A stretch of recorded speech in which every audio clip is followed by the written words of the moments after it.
हरे राम राम राम हरे हरे, हरे कृष्ण कृष्ण कृष्ण हरे हरे, हरे राम राम राम हरे हरे. हरे कृष्णा. जगन्नाथजी, बलदेवजी, सुभद्रामय, सुदर्शन भगवान, चैतन्य महाप्रभू, श्रीला प्रभुपादजी, गुरु महाराज, सगळे गुरु महाराज, सगळे आचार्य आणि सगळे भक्त, वरिष्ठ भक्त सगळे, आणि तुम्ही जमलेले सगळे महानुभाव भक्त, तुमच्या चरणावर मी प्रणाम करते.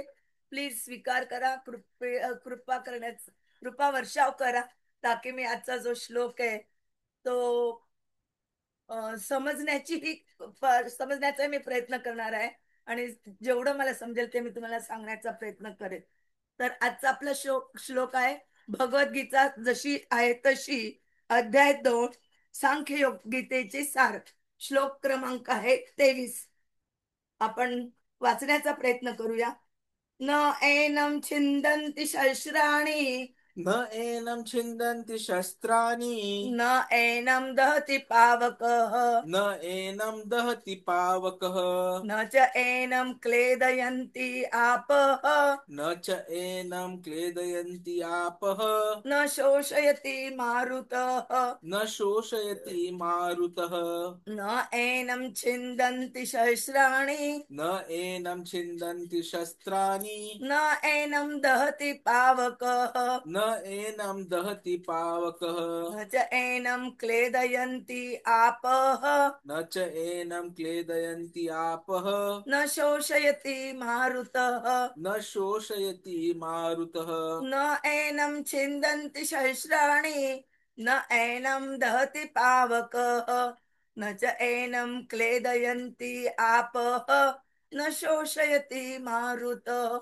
न हरे कृष्ण. एनं छिन्दन्ति शस्त्राणि, न एनं दहति पावकः, न च एनं क्लेदयन्ति आपः, न शोषयति मारुतः. हरे कृष्ण. भाषांतर. या आत्म्याचे कोणत्याही शस्त्राद्वारे तुकडे करता येत नाहीत, अग्नीद्वारे त्याला जाळता येत नाही, पाण्याद्वारे त्याला भिजवता येत नाही, तसेच वाऱ्याने त्याला सुकविताही येत नाही. बस ना. तात्पर्य. तलवारी, अग्निशस्त्रे, वर्षास्त्रे, चक्रीवादळ इत्यादी जीवात्म्याला मारण्यात असमर्थ आहेत. आधुनिक अग्निवर्षाव करणाऱ्या शस्त्रास्त्रांव्यतिरिक्त पूर्वीच्या काळी पृथ्वी, जल, वायू, आकाश इत्यादींपासून बनवलेली विविध प्रकारची पुष्कळ शस्त्रास्त्रे होती. आधुनिक युगातील अण्वस्त्रांची वर्गवारी सुद्धा अग्निशस्त्रामध्ये केली जाते, परंतु प्राचीन काळी निरनिराळ्या प्रकारच्या भौतिक मूलतत्वांपासून बनवलेली इतर शस्त्रास्त्रे होती. अग्निशस्त्रांचा प्रतिकार जलास्त्रांनी, वरुणास्त्र केला जात असे, पण अशी वरुणास्त्रे आधुनिक विज्ञानाला ज्ञात नाहीत. तसेच आधुनिक वैज्ञानिकांना पवनास्त्रांचेही ज्ञान नाही. असे असले तरी आत्म्याचे कापून तुकडे करता येत नाही. तसेच विविध प्रकारच्या कितीही आधुनिक शस्त्रांद्वारे त्यांचा संहारही होऊ शकत नाही. जीवात्मा केवळ अज्ञानामुळे कसा उत्पन्न झाला आणि नंतर तो मायाशक्तीने कसा प्रभावित झाला याचे स्पष्टीकरण मायावादी देऊ शकत नाहीत. व्यक्तिगत जीवात्म्याचे मूळ परमात्म्यापासून तुकडे करून त्याला अलग करणे शक्य नाही. खरे तर व्यक्तिगत जीवात्मे हे परमात्म्यापासून नित्यच वेगळे असलेले अंश आहेत. जीवात्मे हे सनातन अनुरूप अंश असल्यामुळे ते मायाशक्तीने प्रभावित होणे साहजिकच आहे. ज्याप्रमाणे अग्नीच्या ठिणग्या गुणात्मक दृष्ट्या अग्निप्रमाणेच असल्या तरी अग्नीपासून अलग झाल्यावर विजतात, त्याप्रमाणे जीवात्मा भगवंताच्या सान्निध्यातून विभक्त होतात. वराह पुराणात जीवात्म्याचे वर्णन भगवंतापासून वेगळे झालेले अंश असे केले आहे, आणि शाश्वतरित्या हे जीवात्मे अंशच राहतात असे भगवद्गीता ही सांगते. म्हणून भगवंतांनी अर्जुनाला दिलेल्या शिकवणुकीवरून स्पष्ट होते की मायेतून मुक्त झाल्यानंतरही जीवात्म्याचे स्वतंत्र व्यक्तिमत्व हे टिकून राहते. श्रीकृष्णांकडून ज्ञानप्राप्ती झाल्यावर अर्जुन मुक्त झाला, परंतु तो श्रीकृष्णांशी कधीच एकरूप झाला नाही. हरे कृष्ण.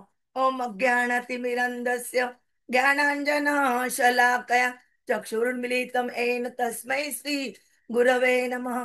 श्रीचैतन्यमनोभीष्टं स्थापितं येन भूतले स्वयं रूपः कदा मह्यं ददाति स्वपदान्तिकम्. वन्देऽहं श्रीगुरोः श्रीयुतपदकमलं श्रीगुरून् वैष्णवाञ्च श्रीरूपं साग्रजातं सगण रघुनाथान्वितं तं सजीवं साद्वैतं सावधूतं परिजनसहितं कृष्ण चैतन्य देवं श्रीराधा कृष्ण पादान् सगण ललिता श्री विशाखान्वितांच नमो ओम विष्णुपादाय कृष्ण प्रेष्ठाय भूतले श्रीमते भक्ति वेदांत स्वामिनिति नामिने नमस्ते सरस्वते देवे गौरवाणी प्रचारिणे निर्विशेष शून्यवादी पाश्चात देशतारिणे वाञ्छा कल्पतरुभ्यश्च कृपा सिन्धुभ्य एव च पतितानां पावनेभ्यो वैष्णवेभ्यो नमो नमः। जय श्री कृष्ण चैतन्य प्रभु नित्यानंद श्री अद्वैत गदाधर श्रीवासादि गौर भक्त वृंद हरे कृष्ण कृष्ण कृष्ण हरे हरे हरे राम राम राम हरे हरे हरे कृष्ण कृष्ण कृष्ण हरे हरे हरे राम राम राम हरे हरे हरे कृष्ण कृष्ण कृष्ण हरे हरे हरे राम राम राम हरे हरे हरे कृष्ण कृष्ण कृष्ण हरे हरे हरे राम राम राम हरे हरे हरे कृष्णा। पुन्हा एकदा जगन्नाथजी बलदेवजी सुभद्रामय सुदर्शन भगवान चैतन्य महाप्रभू एसी भक्ती वेदांत स्वामी श्रीला प्रभुपाद आणि तुम्हा सगळ्या भक्तांच्या चरणावर मी प्रणाम करते त्याचा स्वीकार करावा। हरे कृष्णा। आज आपण जो श्लोक बघत आहोत हा आपला आजचा 10वा सत्र आहे आणि श्लोक क्रमांक आहे आपला 9वा आहे। 108 पैकी 9वा श्लोक म्हणजे जवळजवळ आपले 8 श्लोक झालेले आहेत आणि 100 श्लोक आपले राहिलेले आहेत त्यातला हा पहिला श्लोक। तर याच्यात त्यांनी काय सांगितलं न एनम छिंदंती शस्त्राने। एनम म्हणजे आत्म्याला जो आपल्या हृदयामध्ये अ, परमात्मा रूपाने अ, परमात्मा रूपाने भगवंत बसलेले आहेत आणि त्यांच्या सोबत आत्मा आहे त्या आत्म्याचं आपण मागे वर्णन ऐकले की त्याचा आकार किती आहे। तर त्याचा आकार किती आहे की आपला हा जो केस आहे या केसाच्या टोकाच्या 10,000व्या भागा इतका आत्म्याचा आकार आहे। तर एवढ्या बारीक आकार असलेल्या आत्म्याला मारण्यासाठी शस्त्र कसा आत प्रवेश करणार त्याच्या हे विचार करण्याजोगी गोष्ट आहे। तर अ, बऱ्याच भक्तांनी सांगितलं याच्यावर की छोटासा आकार असल्यामुळे त्याच्यात कोणत्याही प्रकारचं शस्त्र प्रवेश करू शकत नाही त्यामुळे आत्म्याचे काय तुकडे तुकडे करता येत नाही। शस्त्राने छिंदंती छिंदंती म्हणजे तुकडे तुकडे करणे। आपल्याला माहित आहे की बऱ्याच प्रकारची शस्त्रास्त्र आहेत। आपण रामायणाचं जे युद्ध बघितलं किंवा कुरुक्षेत्रावरील जे युद्ध आपण पाहिलं त्याच्यामध्ये अनेक प्रकारच्या शस्त्रास्त्रांचा उपयोग करण्यात आला होता। त्यापैकी काहींची माहिती प्रभुपाद आपल्याला या तात्पर्यामध्ये सांगत आहे की जसं तलवारी अग्निशस्त्रे वर्षाशस्त्रे चक्रीवादळ इत्यादी। तर हे सगळे काय जीवात्म्याला मारायला असमर्थ आहेत।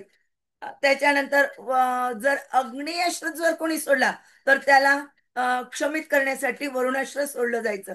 पण आजच्या आधुनिक विज्ञानाला वरुणास्त्र काय आहे याची अजून ज्ञान प्राप्त झालेलं नाहीये आणि त्यामुळे आत्म्याचे तुकडे करता येत नाही असं प्रभुपदांनी स्पष्टपणे आपल्या तात्पर्यात सांगितलंय। आता दुसरा भाग येतो दहती पावक। ह्या आत्म्याला अग्नीद्वारे पावक म्हणजे अग्नी दहती म्हणजे जाळून जाळणे म्हणजे अग्नीद्वारे आत्मा छोटासा आहे ना तो तर त्याला कसं जाणार तर तेही शक्य नाहीये। मग तिसरा येतो न च एनम क्लेदयंती आपह। आपह म्हणजे पाणी क्लेदयंती म्हणजे भिजवणं छोटा असल्यामुळे त्याला आपण भिजवू पण नाही शकत आणि शोष येते मार जर आपण त्याला भिजवू शकत नसलो तर त्याला वारा जो की पूर्ण पृथ्वीमध्ये सृष्टीमध्ये वाहतोय ज्या वाऱ्याने बरेच काही काही ठिकाणी ज्या म्हणजे जसं कोणी रस्त्यावरच घाण करतात, ते शोषून घेतं, त्यांना सुकवून टाकतं. परंतु हे आत्म्याचा छोटासा अंश असल्यामुळे त्याला ओलं होत नसल्यामुळे त्याला सुकवता सुद्धा येत नाही. हे 4 पॉइंट आपल्याला ह्या श्लोकामध्ये सांगण्यात आलेले आहेत. तर आपण पुढे प्रभुपाची त्यांच्या तात्पर्य म्हणतात की जे मायावादी आहेत ना, ते आपल्या माया शक्तीमुळे जीवात्मा केव्हा प्रगट झाला आणि तो कसा प्रभावित झाला याचं हे मायावादी स्पष्टीकरण करू शकत नाही. परंतु जीवात्मा कसा प्रगट झाला, केव्हा प्रगट झाला, हे जर आपल्याला जाणून घ्यायचं असेल तर आपल्याला कसं जाणून घेता येईल? तर भगवद्गीतेद्वारे, शास्त्रांद्वारे, भागवतमद्वारे. जे वैदिक शास्त्र आहेत त्याच्यात सांगितलंय की जीवात जीवात्मा कसा प्रगट झाला. व्यक्तिगत जीवात्म्याचे मूळ परमात्म्यापासून तुकडे करून त्याला अलग करणं, हा जो आत्मा आहे हा भगवंताचाच अंश. भगवंतानी म्हटले ना, मम एव जीव अंश.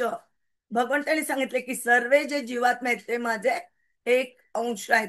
आणि बऱ्याच ठिकाणी भगवंतानी आपल्याला सांगण्याचा पण प्रयत्न केलेला आहे की मी बीज प्रीता आहे, मी त्यांचं संरक्षण करतो. आणि आपल्याला शेवटी त्यांनी हे पण सांगितलेलं आहे की सर्व धर्मां परित्यज्य माम एकम शरणम व्रज. आणि त्याच्यासाठी काय करायला सांगितलं त्यांनी? मन्मनाभव मत भक्त मत याची माम नमस्कार. फक्त 4 गोष्टी करायला सांगितलेल्या आहेत त्यांनी. तुम्ही माझे भक्त व्हा, मला नमस्कार करा, माझी पूजा करा आणि सगळं काही सेवा केवळ भगवंता प्रित्यर्थ करा. आता आपल्याला भगवंता प्रित्यर्थ सेवा करायचं म्हणजे काय करायला पाहिजे? तर हा जो जीवात्मा सनातन रूपी अंश आहे, तो जो आपल्याला वाटतो की मायावादी लोकांच्या सांगण्याप्रमाणे हा प्रभावित झालेला आहे. आपण प्रभावित कशाने होतो? जे आपल्या समोर आहे आजूबाजूला त्या गोष्टी बघून आपल्याला असं वाटतं की मला हे पाहिजे, ते पाहिजे, ते पाहिजे, माझ्याकडे बंगला पाहिजे, गाडी पाहिजे. आणि आपण म्हणजे आजूबाजूला असलेल्या गोष्टींना बघून आपण प्रभावित होतो त्यांच्या त्या गोष्टींमुळे. आणि आपल्याला त्यांची इच्छा होते. म्हणजेच काय की आपण आपल्या इच्छांच्यामुळे प्रभावित होतो. जर आपण इच्छाच नाही केल्या, भलेही आपल्या डोळ्यासमोर कितीही आकर्षणे आलीत आणि त्या आकर्षणाकडे आपण आकर्षित नाही झालो, म्हणजे आपण इच्छा जर नाही केल्या तर आपण त्यांच्याकडे आकर्षित नाही होणार. आणि जर आपण त्यांच्याकडे आकर्षित नाही झालो तर आपण ह्याच सृष्टीमध्ये, ह्याच जीवनात, ह्याच आश्रमामध्ये, आपण सध्या कुठं आहोत? गृहस्थ आश्रमामध्ये आहोत. तर इथंच राहून आपण भगवंताची सेवा करू शकतो, भगवंतांची पूजा करू शकतो, आपण भगवंताचा भक्त बनू शकतो. आणि त्यासाठी आपल्याला कुणाची गरज आहे? तर आपल्याला भक्तांच्या सहवासाची गरज आहे. साधु संग, साधु संग सब कोई कहे, लव मात्र साधु संगे सर्व सिद्धी आहे. तर जर आपण भक्तांच्या संगतीत आलो तर आपल्याला हे सहज शक्य होते. आणि त्यांच्या संगतीत राहून आपण काय करू शकतो? हरे कृष्ण हरे कृष्ण कृष्ण कृष्ण हरे हरे, हरे राम राम राम हरे हरे. आणि जर आपण चैतन्य महाप्रभूंनी आपल्याला हे दिलेलं आहे संकीर्तन आंदोलन, याचा जर आपण आनंदाने जीवा म्हणजे काय मनापासून, हृदयापासून जर अवलंब केला आणि त्याचा अवलंब करून आपल्या आचरणात आणलं तर त्यांनी सांगितलेल्या शास्त्र जे आहेत भगवद्गीता, भागवत, काय ते भगवंतांनी गायलेलं म्हणजे भगवंतांनी सांगितलेलं म्हणजे भगवद्गीता, आणि भगवंताच्या विषयी सांगितलं जाणारं जे भागवतम आहे, यांचा आपण सहारा घेतला आणि सतत यांच्या चिंतनात राहिलो तर आपण कधीही बंदित होणार नाही. आणि आपल्याला जे आपण कार्य करतोय ते आपण भगवंतांना समर्पण केल्यामुळे आपल्याला त्या कार्याची जी कर्मफळे असतात ती आपल्याला भोगावी लागणार नाही. नाहीतर असं म्हटलं जातं ना की जे कर्माची फळ आहेत ती भोगतल्याशिवाय उपयोग नाही. त्यासाठी आपला जो फळ कापण्याचा जो चाकू असतो तो काही कामाचा नसतो. आणि त्यामुळे आपण त्याच्याने पण आपण आपली कर्मफळे कापू शकत नाही. तर ती कर्माची फळे आपल्याला भोगतल्यानेच म्हणजे भोगल्यानंतरच त्याच्यातून आपली सुटका असते. पण त्याच्याही अगोदर आपण जेव्हा ही सगळी कर्मफळे भगवंताच्या चरणांवर अर्पण करतो, तर ती आपल्याला बाधित होत नाही.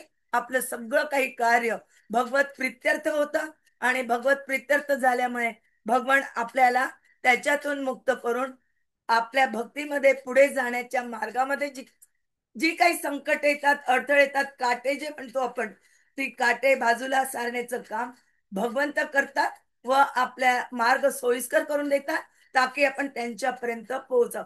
कारण भगवंताला वाटतं की आपण त्यांची लेकरं आहोत, तर आपण त्यांच्या घरी त्यांच्यापर्यंत जाणं, कारण तेच आपलं मेन घर आहे. ही जी सृष्टी आहे आपलं घर नाही, जिथं आपण सुख शोधण्याचा प्रयत्न करतो. आपलं खरं सुख कुठे आहे? आपल्या घरी गेल्यावर. जेव्हा आपण आपल्या आई वडिलांना भेटतो, तेव्हा आपल्याला खरं आनंद प्राप्त होतो की नाही? तसंच आपण आपले जे परमपिता भगवंत कृष्ण आहेत, त्यांच्या धामाला जाणार, गोलोक वृंदावनला जाणार, तेव्हा आपल्याला खऱ्या सुखाची प्राप्ती होईल. आणि खरं सुख आपण तिथं अनुभवणार. ह्या जीवात्म्याचं वर्णन प्रभुपाद म्हणतात वराह पुराणात सुद्धा केलेले आहे. ते असं की भगवंतापासून वेगळी झालेले अंश हे असे असे केले आहे की शाश्वतरित्या ते जीवात्मे अंशच राहतात. ते शाश्वत असतात, ते शाश्वतरित्या अंशच राहतात. ते जरी कितीही मोठे झाले तरी ते अंशच असतात. जसं एखाद्या आई वडिलांचा मुलगा किती मोठ्या पदवीपर्यंत प्राप्त केली त्याने, मोठा ऑफिसर झाला, तर तो ऑफिसर कुठं आहे? त्याच्या ऑफिसमध्ये. पण ज्या वेळेला तो घरी येतो, त्यावेळेला तो आपल्या आई वडिलांपुढे का तो त्यांच्या समोर तो त्यांचा एक लहान बाळच असतो. ऑफिसात भलेही तो मोठा ऑफिसर असेल, मोठी पदवी असेल त्याच्याकडे, पण घरी आई वडील हे त्याला गुरुप्रमाणे असतात. आणि सर्वश्रेष्ठ तेच असतात, त्यांच्यापासूनच त्याची निर्मिती झालेली असते. तो त्यांचा एक अंश असतो. तसेच आपण सुद्धा परमात्म्याचे अंश आहोत. आणि हे आपल्याला भगवंतांनी अर्जुनाला दिलेल्या शिकवणुकीवरून स्पष्ट होत आहे. आणि मायेतून मुक्त झाल्यानंतरही जीवात्म्याचे आपल्याला असं वाटेल की आपण आता मुक्त झालोय मायेतून, भगवंताच्या गोलोक वृंदावनात गेलो. याचा अर्थ असा नाही की आपण भगवंताशी एकरूप होऊन जाणार. नाही, तिथं सुद्धा आपलं वैयक्तिक अस्तित्व राहणार. आणि त्या वैयक्तिक अस्तित्वाप्रमाणे तिथं आपण त्यांची आपल्या स्वभावानुसार सेवा करणार. आणि तिथं आपलं स्वतंत्र व्यक्तिमत्व टिकून राहणार. आणि श्रीकृष्णांकडून ज्ञानप्राप्ती झाल्यावर अर्जुन सुद्धा मुक्त झाला. आणि तो श्रीकृष्णांशी कधीच एकरूप झाला नाही, असं या श्लोकामध्ये सांगण्यात आलेलं आहे. तर आपण ह्या श्लोकावरून काय शिकलो की आपला जो आत्मा आहे त्याचे तुकडे करता येत नाही, त्याला जाळता येत नाही, त्याला ओलं करता येत नाही, त्याला सुकवता पण येत नाही. छोटा अंश आहे. आणि हा भगवंताच्या अ, भगवंत काय आहे? मोठे अंश आहे, म्हणजे मोठं आहे, पूर्ण आहेत. त्या पूर्णातून एक कण काढलेला आहे. तो कण हा अंश भगवंत शाश्वत आहे, तसा हा जीवात्मा आत्मा हा सुद्धा शाश्वत आहे. याचं शाश्वतता जी आहे ती भगवंताच्या गोलोक वृंदावनात गेल्यावर सुद्धा वैयक्तिक शाश्वतता टिकून राहते. त्याच्यामध्ये काही फरक होत नाही. आणि तिथं आपण भगवंताची सेवा करू शकतो. आणि भगवंता जसा अर्जुन मुक्त झाला हे सगळं ऐकून, आणि त्याने जेव्हा भगवंताने म्हटलं करशे वचनम तव, आणि त्याने युद्ध केलं, युद्ध जिंकलं, आणि त्याची मुक्तता झाली, त्याने कर्तव्य पार पाडलं. तसंच आपल्याला पण आपली कर्तव्य पार पाडायचे. आणि या कर्तव्यांच्या सोबत आपल्याला भगवंताच्या चरणांचा सहारा घ्यायचा. हरे कृष्ण. वांछा कल्पतरुभ्येच कृपा सिंधुभ्येव च पतितानां पावनेभ्यो वैष्णवेभ्यो नमो नमः. हरे कृष्ण. कुणाचे काही प्रश्न असतील तर विचारू शकतात. हरे कृष्ण. माताजी, मला एक प्रश्न होता. हे बा. लहानपणापासून नेहमी वाटायचं की किती चांगलं होईल ना, की मलाही जर अमर होता आला तर. मृत्यू का येते, येतो. तर अमर कसं व्हायचं, या प्रश्नाचं उत्तर कधीच सापडत नव्हतं. आणि आज बहुतेक ते थोडक्यात सापडलेलं दिसतंय. तर तुम्ही त्याच्यावर थोडस सविस्तरपणे सांगू शकाल का? काय उत्तर सापडलं? की म्हणजे आपण मरतच नाहीये. म्हणजेच आपण अमर होतोय. अरे बोल. मरतच नाही म्हणजे काय झालं की आपण अमरच होतोय. म्हणजे थोडक्यात जसं कृष्णाने आता अर्जुनाला समजवायचा प्रयत्न केला की अरे बाबा तू दुःखी कशासाठी होतोय, तर तुला असं वाटतंय की समोर तुझे सगळे संबंधी आहेत, गुरु आहेत, परिजन आहेत, आणि त्यांना मारशील तर त्यांचा अंत होईल असं तुला वाटतंय. परंतु तसं वाटायची काही कारणच नाही, कारण की त्यांचा अंत होणारच नाहीये. नाहीये. आणि जर त्यांचा अंतच होणार नसेल तर मग दुःखी का व्हायचं. केवळ त्यांचं काय होतंय, शरीर परिवर्तन होतंय. जसं आपण कपडे बदलवतो. आता आपण आता जी कपडे घातली, कदाचित ही खराब झाली, आपल्याला आवडली नाही, तर आपण काय करणार, दुसरे कपडे घालणार. तसंच ते शरीर जुनं होऊन जातं. ते योग्य नसतं काम करण्याच्या, आणि त्यामुळे ते दुसऱ्या शरीरात जाऊन नवीन स्फूर्तीने कार्य करतं. त्याप्रमाणे ते आहे. हरे कृष्ण. हरे कृष्ण. माताजी, अजून एक प्रश्न होता की जर आपण हे लोक शरीरच नाही, सॉरी, ऑनलाईन कोणाला काही प्रश्न असेल तर विचारू शकता. आहेत का कोणी? हरे नाही. कृष्ण.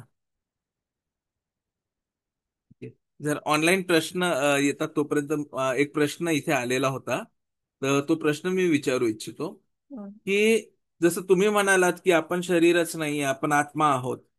पण बहुतेक सगळी कार्य जी आपण करतो, जसं आम्ही ऑफिसला जातो किंवा पुस्तकं घेतो किंवा जेवण करतो, सगळं काही कशासाठी करतोय तर शरीरासाठीच करतोय. आणि त्यामुळे आमचं शरीर टिकतंही. इव्हन एक्सरसाइज आम्ही करतो ते शरीरासाठी करतो. तर सर्वच जर आम्ही शरीरासाठी करतोय तरी शरीर नष्ट पावतोय, तर आत्म्यासाठी काही न करता आत्मा कसं काय स्थिर राहू शकतो, किंवा आत्म्यासाठी काही करायला पाहिजे का. करायला पाहिजे आत्म्यासाठी. जसं शरीर टिकवून ठेवण्यासाठी आपण रोज प्रभूजींनी सांगितलं त्याप्रमाणे अ, आपण एक्झरसाइज करतो, आंघोळ करतो, स्वच्छ होतो. त्याच्यानंतर आपण जेवण करतो, जे खाल्ल्यामुळे आपल्याला ऊर्जा प्राप्त होते व शरीर टिकतं. आणि हे शरीर टिकण्यासाठी जसं आपण कार्य करतो, तर ते कशामुळे टिकतं, की तिथं आत्मा आहे. आत्मा प्रविष्ट असल्यामुळे ते शरीर टिकतंय. आणि त्यात ते दोघांचं संयोग टिकून ठेवण्यासाठी आपण या शरीराच्या वेगळ्या वेगळ्या ज्या हालचाली करतोय. जर समजा आत्मा आपल्या शरीरातून निघून गेला, तर आपलं तेच शरीर आहे, तेच डोळे, तेच हात, तेच पाय, त्यांना तुम्ही किती खाऊ घालण्याचा प्रयत्न केला, त्याची आंघोळ घातली, तरी ते कार्य करेल का?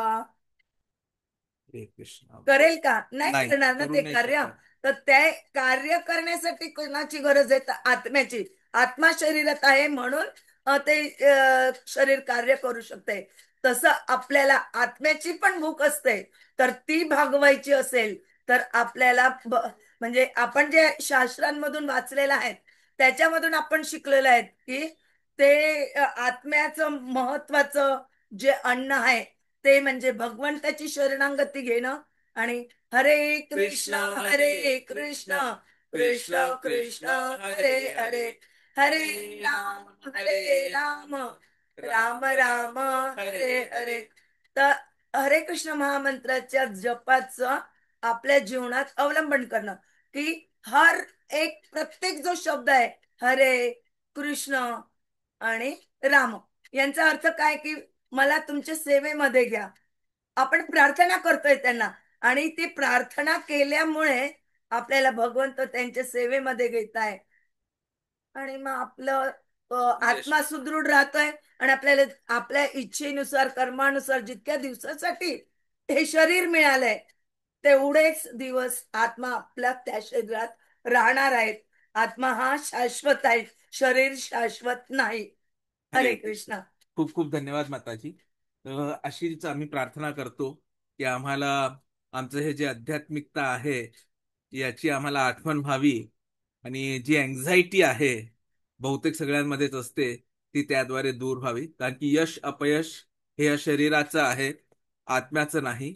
अपयश जरी आज आलंय तर उद्या यश येऊ शकतं, आणि त्यासाठी आपल्याला आपल्या शरीराचा आणि आपला जो भगवंतांसोबत शाश्वत संबंध आहे त्याचा आपल्याला विचार करत राहायला पाहिजे. आणि त्यासाठी दररोज आपण काय करायला पाहिजे, हरे कृष्ण महामंत्राचा जप. प्रभुपादांनी सांगितलंय त्याप्रमाणे 16 माळा जप, कमीत कमी 16 माळा जप, 4 नियमांचं पालन, आणि ग्रंथाचं वाचन, पठण आणि श्रवण या गोष्टी केल्या पाहिजे.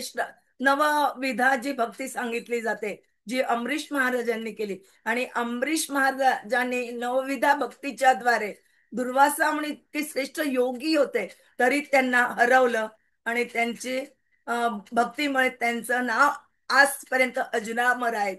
तर आपण सुद्धा भगवंताच्या नामाचा सहारा घ्यायचा आहे, आणि आपला जीवनाचा जे उद्देश आहे ते पूर्ण करण्यासाठी आपल्याला हरे कृष्ण कृष्ण हरे कृष्ण कृष्ण कृष्ण हरे हरे, हरे राम राम राम हरे हरे. हरे हरे हरे कृष्ण. कृष्ण.